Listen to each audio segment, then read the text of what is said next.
Secretary, thank you for your opening statement. I'm glad you have brought us back again to the findings of both DSU 2020 and DSR 23 that our strategic circumstances are deteriorating and we have a limited amount of time to build appropriate capability.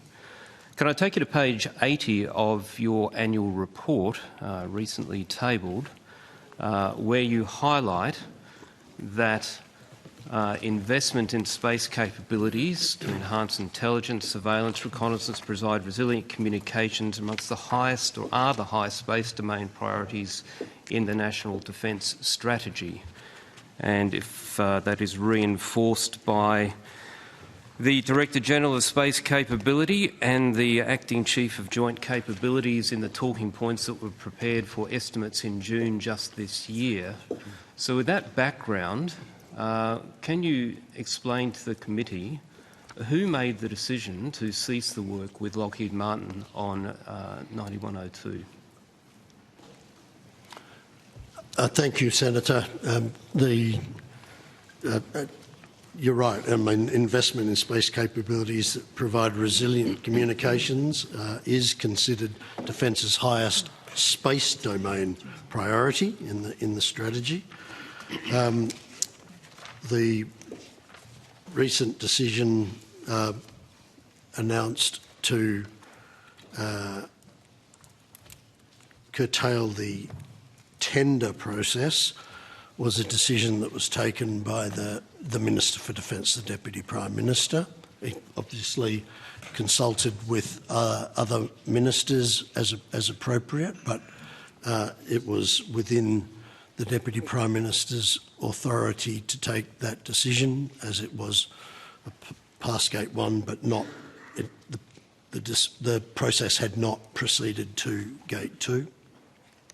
Sure. So, generally speaking, Defence will provide briefs to ministers about priorities and where they may wish to make savings for budget or other considerations. Was that consultation in the form of a brief by Defence, or was that the Minister informing Defence that that was his decision? Senator, the Department had provided formal advice, but also the Deputy Prime Minister and other ministers have engaged with the Department for briefings and have sought additional information. So it's been a process where, you know, we've used both formal advice and engagement with the ministers. So was the advice from Defence to, in your words, curtail? I think the media are saying cancel, but your words are curtail. Was it the advice of Defence to the Minister that the government should curtail this tender process with Lockheed Martin? Well, Senator, if I could, the project has neither been cancelled nor terminated. Let me be clear about that. That wasn't my question, Secretary. Only the current tender in support of Phase 1 has ceased. Mm-hmm. So Phase 1, according to the talking points provided to the Department or to the Minister in estimates this year, was that Phase 1 was to be expedited. What's occurred between June this year and now that has led to the Minister deciding to cancel this project, to curtail the tender process with Lockheed Martin? Yeah. Senator, I'll also invite more expert colleagues, but I think, Senator, there has been significant advancements in satellite communications technologies combined with emerging threats since first pass consideration in 2020, and that demanded that we have a revised approach and have a long, hard look across multiple space orbits, geostationary, medium and low Earth. So the Department's come to the view that we need to prioritise assured access across multiple orbits, and that offers an alternative pathway to achieve satellite communications resilience for the Australian Defence Force. So, Secretary, is it your evidence to the committee that between June this year and this weekend just past, the Department of Defence has engaged on a specific analysis of emerging threats and delivered a report which has led to a brief to government that this tender process should be curtailed? Senator, the department has certainly analysed advice, and including intelligence advice on emerging threats, and that has been an ongoing process, and it suggested to us that a revised approach was appropriate. Secretary, I think you and I both know where we're going with this. Has there been a particular report or activity that has triggered this decision by government on genuine concerns around the resilience of this system, or has this been a direction from government? Senator, I can say that there has been some specific advice provided by DIO which goes to threat environments. So, Secretary, okay. Who contacted Lockheed Martin then? Who was responsible for communicating to Lockheed Martin the decision this weekend? Is that Mr Deeble? Senator Chris Deeble, Deputy Secretary of CASG. The RFT process was being run by CASG. The decision that this project would be terminated was communicated by me to Warren McDonald, the CEO of Lockheed Martin Australia. So the tender terminated, not the project terminated. Sure. So can you tell the committee then, because defence normally, the normal practice is if somebody is unsuccessful in a tender, that there is a debrief provided with a reason why. What was the reason that was communicated to Lockheed Martin for the termination of the tender? We spoke to Warren McDonald about the change in the strategic circumstances and why that required a refocus of our effort. It was nothing to do with what was offered by Lockheed Martin. You know, the solution that they offered was one part of what now is moving towards a multi-orbit strategy. So was that communication verbal, or was a letter provided to Lockheed Martin? A letter was provided to Lockheed Martin with respect to termination of the current RFT process, and we spoke verbally through the rationale for that. In the letter, was a reason provided for the termination? I'd need to take that on notice to specifically go back and look at the wording. The wording that I have seen, I think specifically talks in contractual terms about the RFT activity, not with the specific rationale, Senator, but I'll confirm that for you. Mr Deeble, this is something that was signed, 48 hours ago, maybe a little longer. A project that would have been worth billions of dollars that has cost, I'm assuming Lockheed Martin, certainly tens, possibly hundreds of millions, as well as other companies. Is it your evidence to the committee that you can't recall the reason that was provided to Lockheed Martin in writing for the termination of this tender? Senator Watto. I think the official has taken it on notice and he's quite entitled to do so. I have no concerns about Mr Deeble adding to his evidence, but he has taken that question on notice, and I'll remind senators that officials aren't required to provide a reason for that.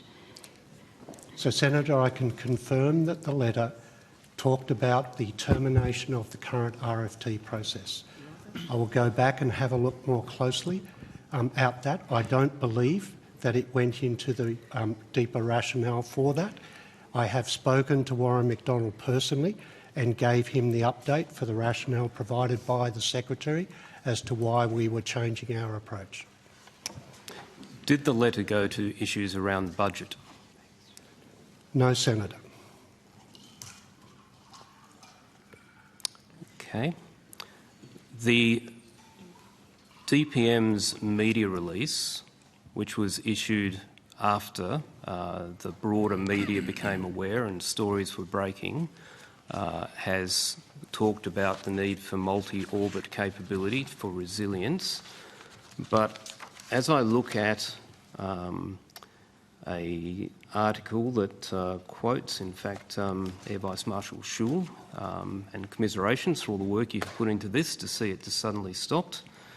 Lockheed Martin make the point here that the system is actually, I'll try and find their exact words.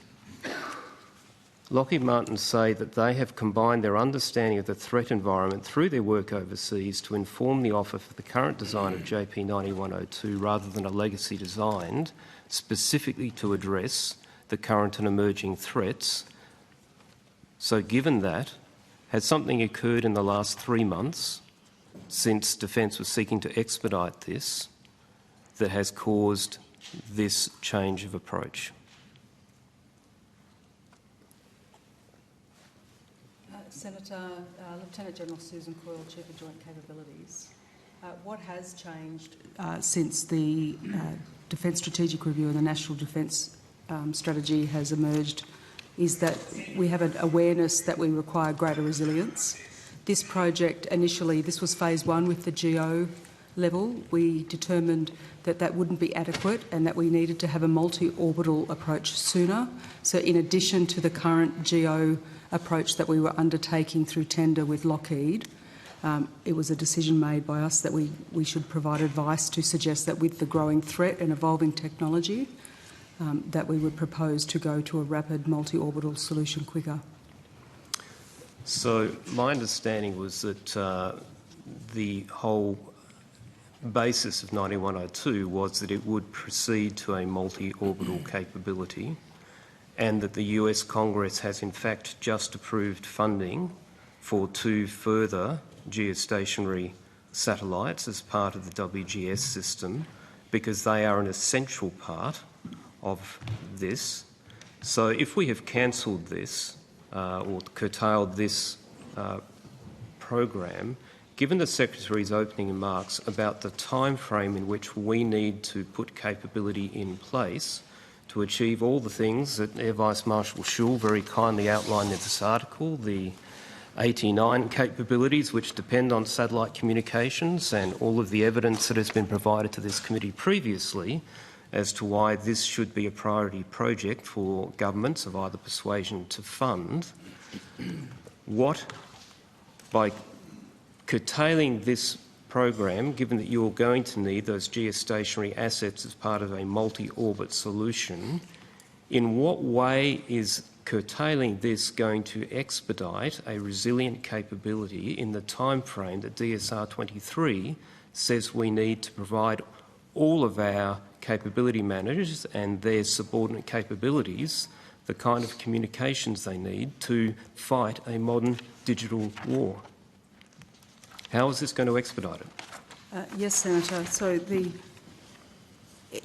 we currently have an arrangement with allies and partners. We do have access and assurance through WGS for GEO at the moment that we are using here in the Australian Defence Force. This will also allow us to get after low Earth orbit and other options available in conjunction with our allies, partners and with industry going forward.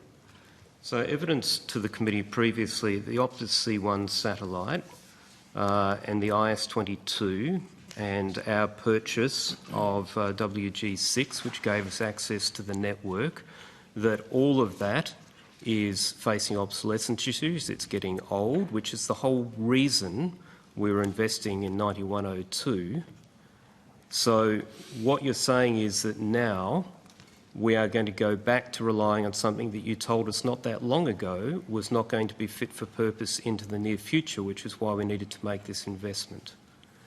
Who globally, beyond the experimental work being done by SDA and the DIU in the US around mesh and other multi-orbital systems, is investing in this technology to a military standard that you think Australia can adopt in the time frame that DSR 23 is talking about?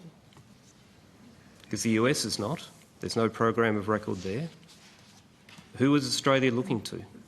Senator, Rear Admiral David Mann, the head of Joint Capabilities. The United States is investing in a multi-orbit strategy, which is what we have proposed for the government to consider. They are talking about it, but at the moment it's an experimental activity within DIU and SDA, and as part of that they are still investing in the GEO satellites. So why are we, if we want to replicate their approach, cancelling our investment in the GEO satellites, which may have been up to 3, is my understanding, that would specifically give us coverage in the parts of the Indo-Pacific that we seek to be able to deny access to, dominate, fight an effective war in? How is this decision consistent with everything that both the Defence Strategic Review of 23 has said and Defence has put to this committee over the last few years?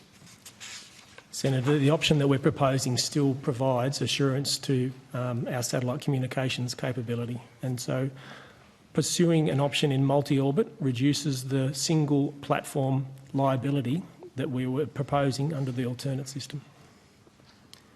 Admiral, I'm afraid that doesn't stack up, because the multi-orbit path requires at least 2 of the orbits, if not 3, if you don't have a MEO in the middle.